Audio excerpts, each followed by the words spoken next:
હદ છે એ કોઈના બાપની માલિકી નથી એ આપણે વિચારવું રહ્યું એટલે શાસન પ્રશાસન તમામને જ્યાં સુધી જૂનું પંચમહાલ છે જ્યાં સુધી દાહોદ જિલ્લો છે તમામ જગ્યાએ બિરસા મુંડાનું સ્ટેચ્યુ લાગશે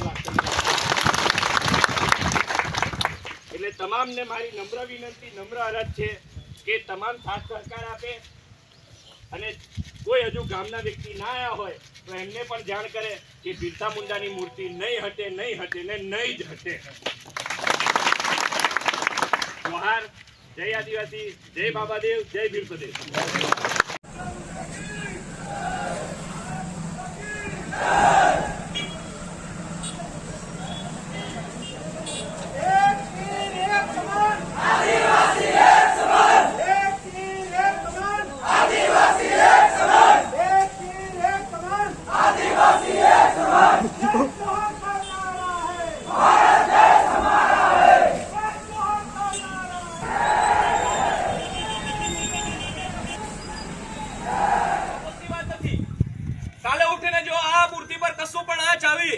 તો રાજસ્થાન, મધ્યપ્રદેશ, મહારાષ્ટ્ર અને ગુજરાતનો સંપૂર્ણ ભીલ પ્રદેશ અહીંયા આવી